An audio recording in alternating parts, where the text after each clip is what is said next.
It was once a matter of carefully crafted diplomacy, technical protocols, and international safeguards designed to avert catastrophe.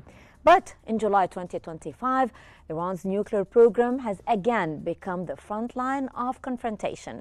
What began as indirect negotiations has descended into airstrikes, intelligence leaks, and shattered trust.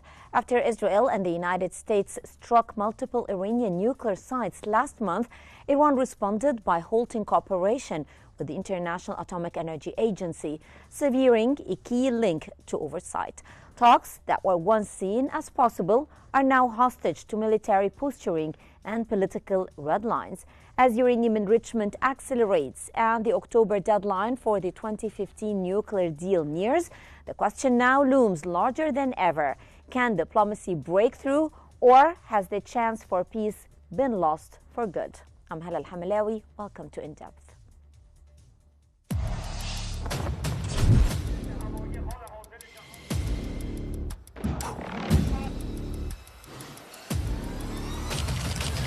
We're trying to make a deal so that there's no destruction and death.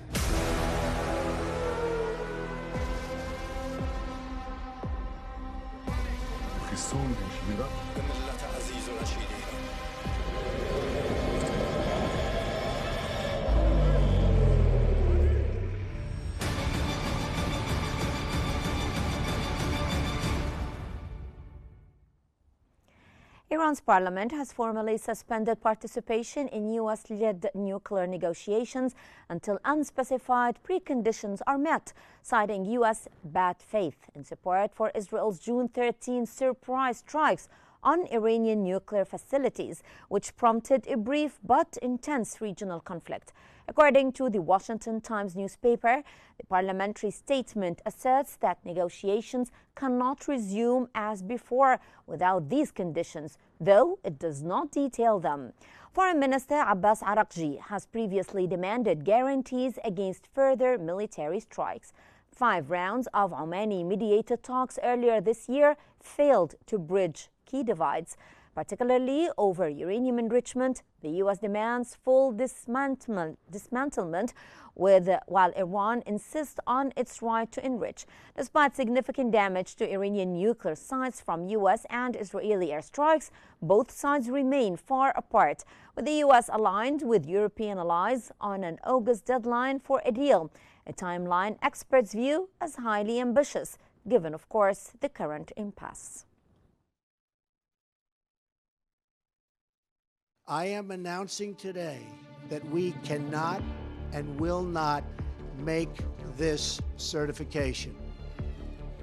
Since the United States' withdrawal from the 2015 nuclear deal, uranium enrichment and shattered trust between Tehran and Washington continue to block meaningful progress toward renewed negotiations. Iran has escalated its uranium enrichment to 60%, far surpassing the 3.67% agreed limit, accumulating a stockpile of enriched uranium over 40 times above Joint Comprehensive Plan of Action ceilings. The International Atomic Energy Agency recently declared Iran non-compliant with its nuclear safeguards for the first time since 2005. Triggering Iran to accelerate its nuclear program despite international condemnation. Tensions worsened dramatically after Israel launched a preemptive series of airstrikes in June 2025, targeting Iran's nuclear sites at Natanz, Fordow, and Isfahan, coupled with assassinations of nuclear scientists. These strikes temporarily degraded Iran's nuclear infrastructure by up to 2 years, according to U.S. Pentagon assessments. Yet Iran asserts its facilities remain largely operational and is actively repairing damage, reflecting its determination to continue enrichment unimpeded. Military actions have deepened mistrust. Iran demands recognition of its right to uranium enrichment as a precondition for negotiations, while the United States and Israel insist on stringent limits and enhanced monitoring. The looming October 2025 deadline for the potential reimposition of UN sanctions snapback further complicates diplomacy, raising the stakes for all parties. In this volatile context, ongoing military confrontations, coupled with diplomatic deadlock, have intensified the political and technical complexity of Iran's nuclear file, leaving the path to dialogue uncertain and the risks of escalation higher than ever.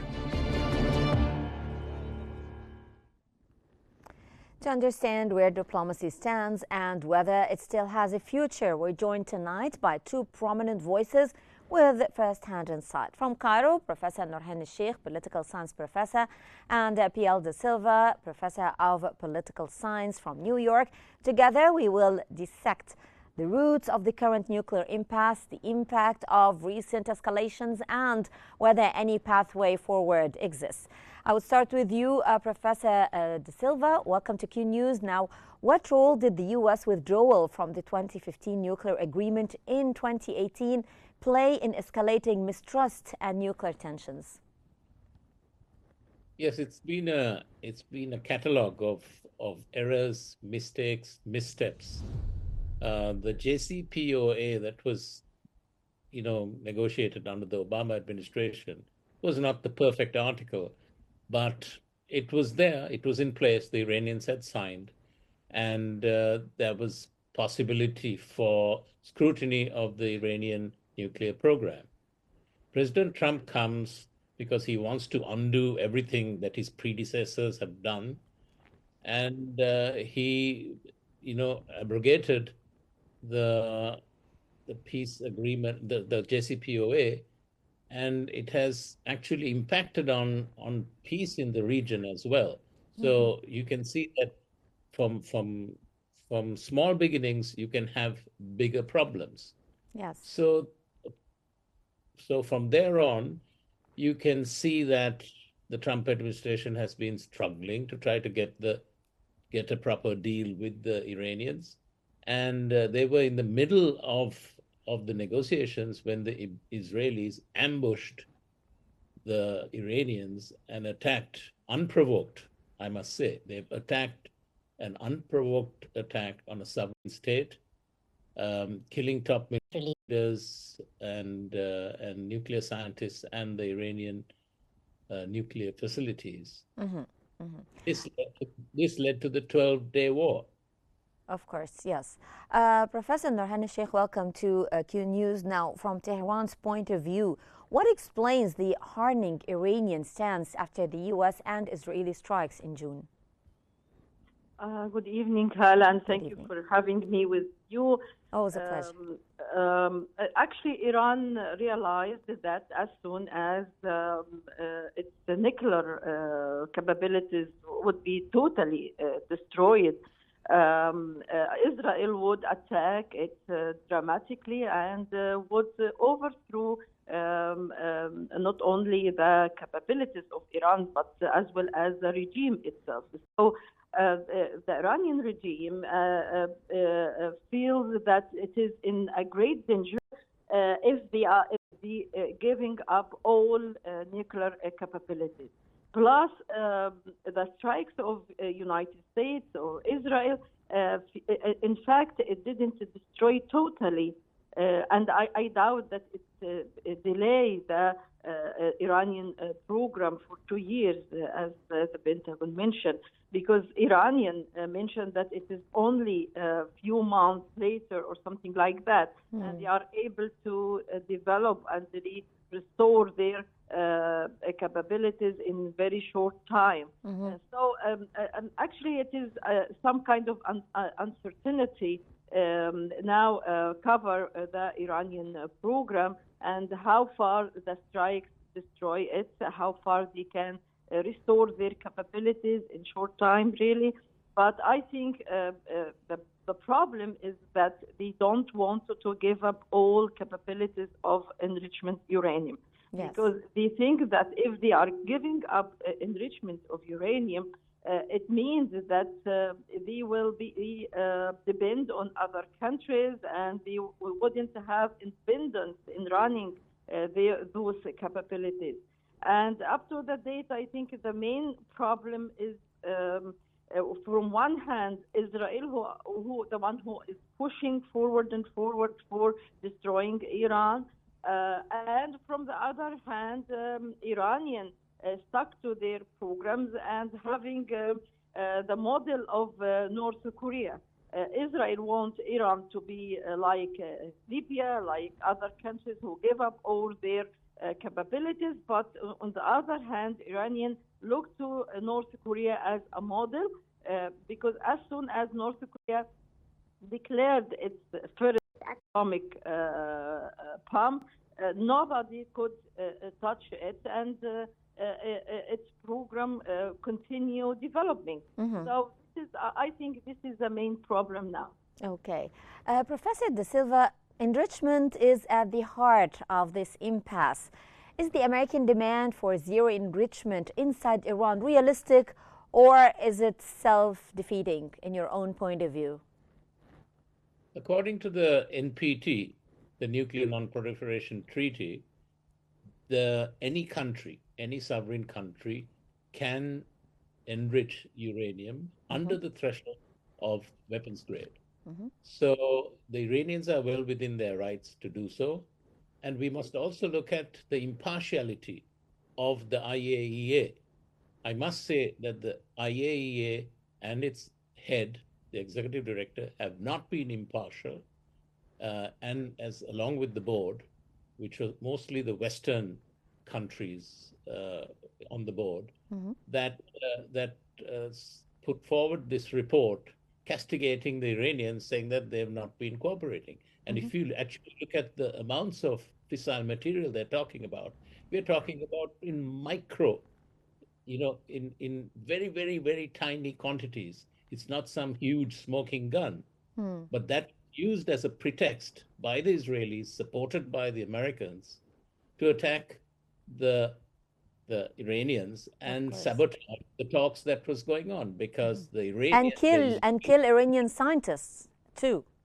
Exactly, and the Israelis do not want. Netanyahu's nightmare would be for the Trump administration to reach an agreement with the Iranian regime. Yes, yes. Professor Nurhan Sheikh, now, how is this trust towards the International Atomic Energy Agency, as Professor De Silva said, shaping Iran's negotiating posture? How credible are threats by Iran to withdraw from the NPT, the Non-Proliferation Treaty, and what are the risks in that case? I think they are using that as some kind of a card for negotiation. Because after the strike, what is still in Iranian hands? Very little, actually, cards with the terms of Trump. So I think when they end all activities of the atomic agency in Iran, and all its inspectors, etc., left Iran already, I think this is some kind of a card that they may accept or re-accept again their inspections in return to some gains. So you don't think that Iran would actually withdraw from the NPT, right? I doubt about that. I doubt, unless it's just a card for the negotiations. Yes, I think this is some kind of some cards to negotiate, unless they reach atomic bomb. The scenario of North Korea is clear. As soon as they reach atomic bombs, they withdraw from IA. So I think Iran, unless they didn't reach atomic bomb, they wouldn't withdraw totally. But maybe it is used to negotiate with the United States to have some gains, to seem to be some kind of powerful in any coming negotiation. Okay. Professor De Silva, does the United States still have a clear end game, or has it become a game of containment? With Washington, it's very difficult to say. President Trump with Trump, it's very difficult to say. He's very mercurial, so you don't know whether he has a plan, whether he has an off ramp. But one of the greatest dangers is that the other countries in the region are looking at what Israel is doing, and what the US is doing vis-a-vis Iran. And I believe that the nuclear non-proliferation treaty is in danger because other countries like Egypt, Saudi Arabia, UAE, Turkey, they could all start nuclear weapons programs and enrichment programs because they see the nuclear weapons as a deterrence.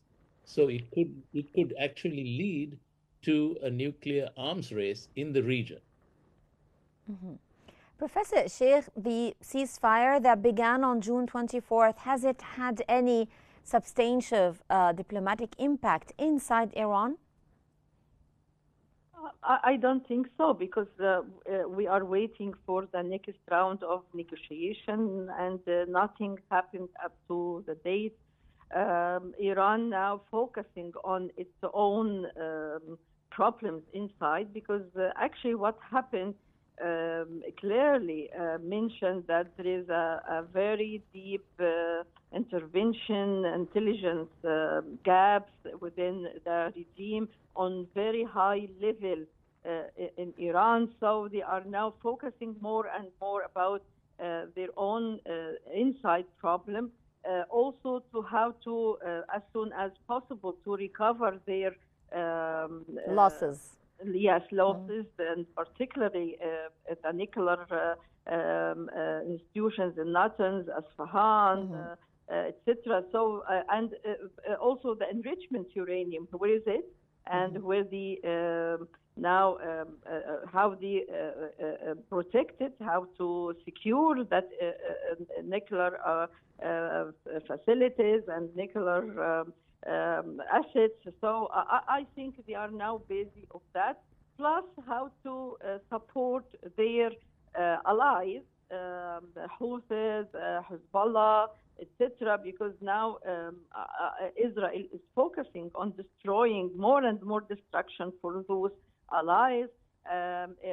Also the situation in Syria, giving challenges and also allow some opportunities for Iran. So I think they have now they are having other priorities related to their own capabilities in general.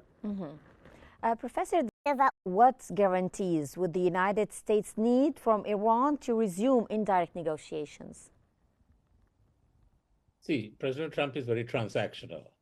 So at the moment, we don't know what's being discussed behind closed doors. I think a handful of people in Iran also know what the position is, what Iran's position is. And of course, in the US, it's a bit more, not that secure. You get a lot of leaks and people talk to the press, etc. But it's very difficult to stay. So we are in an early stage, and I think we have to see what comes out in the first round of the restarting of negotiations between Americans and the Iranians. Professor Sheikh, now, do you believe that the October 18 expiration of key joint comprehensive plan of action provisions is creating more urgency or paralysis? I think it's not like that. I mean, in politics and there is somewhere in between. Exactly. There is some way we can go through, and Iran is, I think, a very important player, both generally and in the Gulf region, in Middle East region.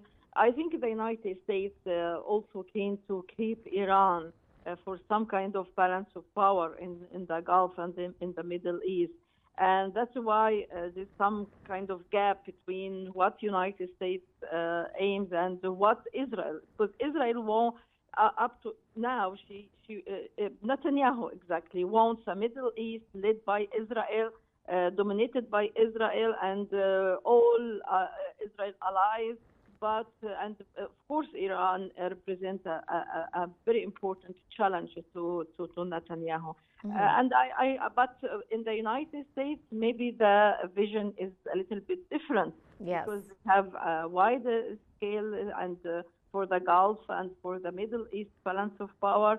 And what happened if Iran, by a way or another, get out from the equation of balance of power in the Gulf. So this is, I think, and not only in the Gulf, but look to Asia. You know how some kind also of balance, Pakistan, Iran, and India. So it is very complicated thing, I think. Mm-hmm. It is indeed. Professor De Silva, how do you read the European position now, especially with threats to trigger the snapback mechanism? Europeans are playing second fiddle. They will never be the first lead in the orchestra. It's the Americans prodded Are by they just spectators, or they would have a role to play? They just will second anything that the Americans do at the prodding of the Israelis. So actually what's more interesting is to talk about the role of China. And this is a very important point. Thank you for raising it. Yes.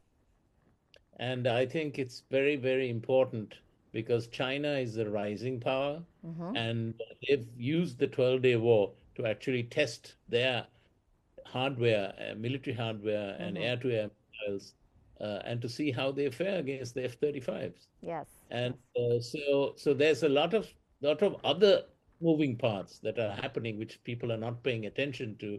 And sometimes I think that the nuclear issue is a kind of a smokescreen, a distraction for the things that are actually going on. Such as? The Israelis really got hammered this time for the first time since the founding of their country in 1948, and all the wars that they have fought, they got smashed.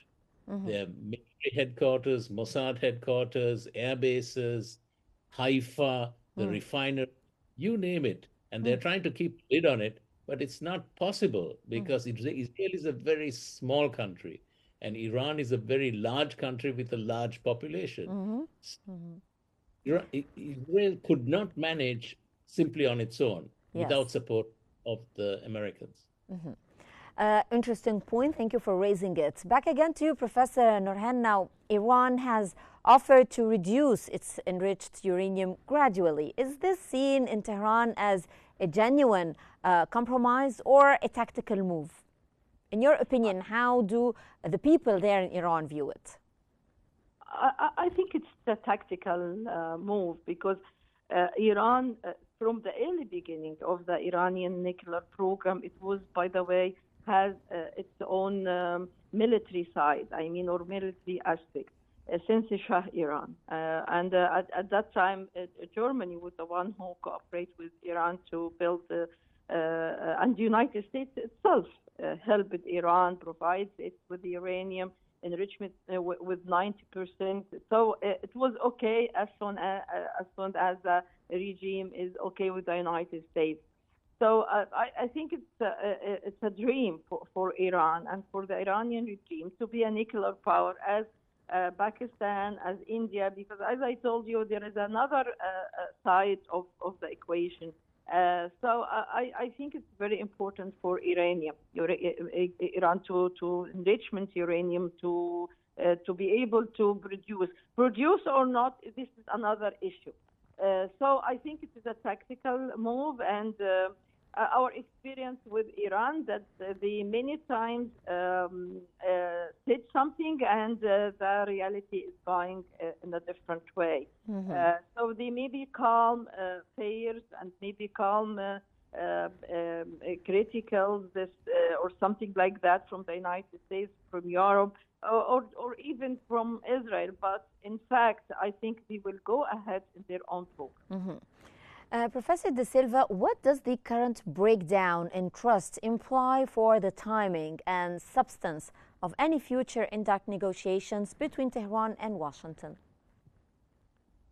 I think it will be determined by domestic politics, the domestic politics for... In Iran or in the United States or in both countries?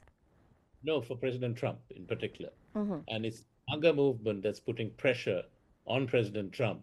So they do not like military adventures. They're already criticizing the fact that the US administration under President Trump has promised weapons, long-range weapons for the Ukrainians. And similarly, another round of fighting or attacking Iran would not be viewed favorably And President Trump also has the Epstein scandal hanging over his head.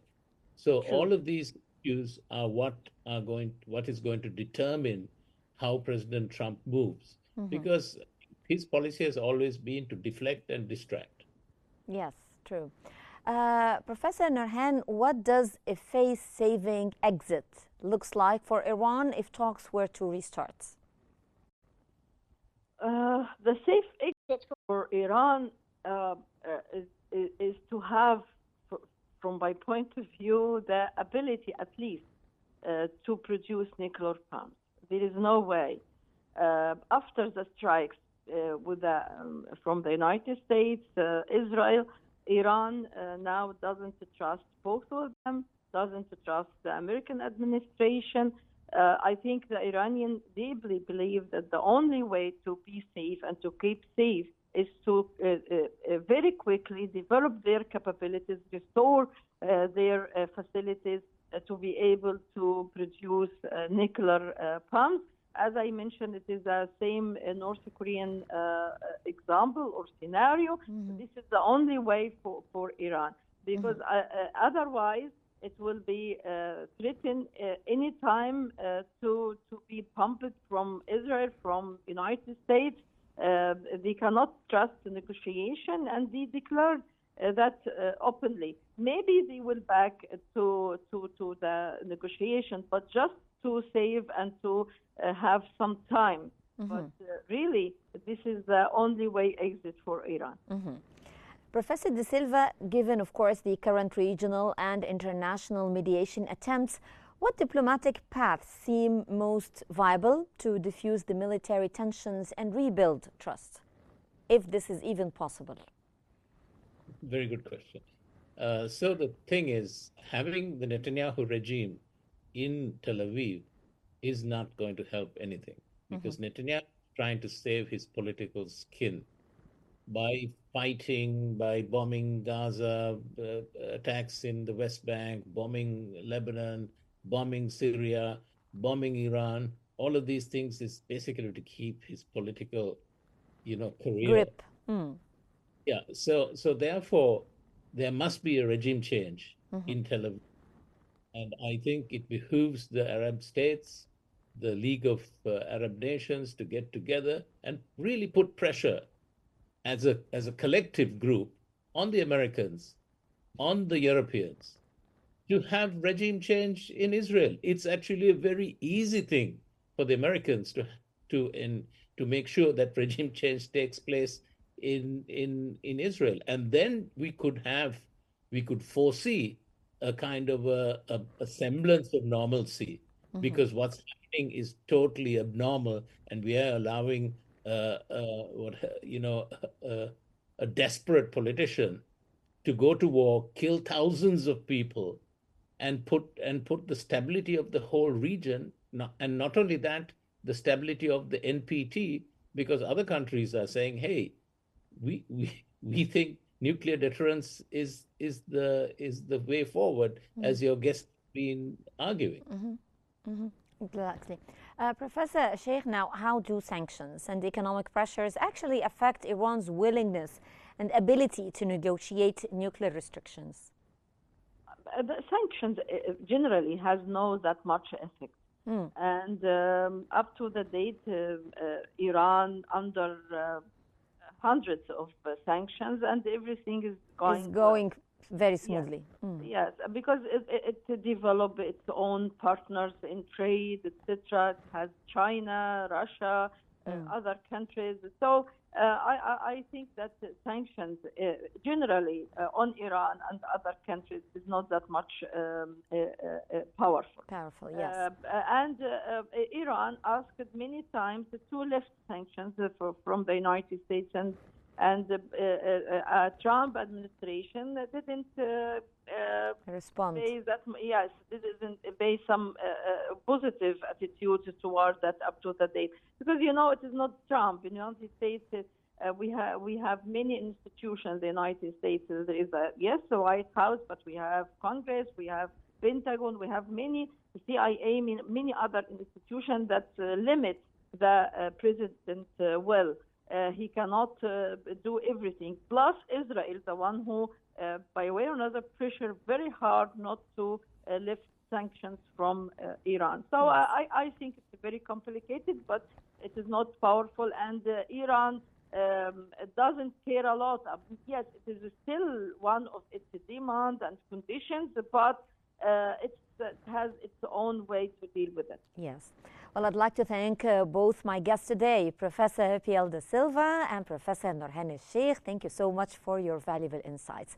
Ladies and gentlemen, this concludes today's episode of In Depth. I'm Hala Al-Hamalawi. Thank you so much for joining us, and stay tuned for more updates on Q News.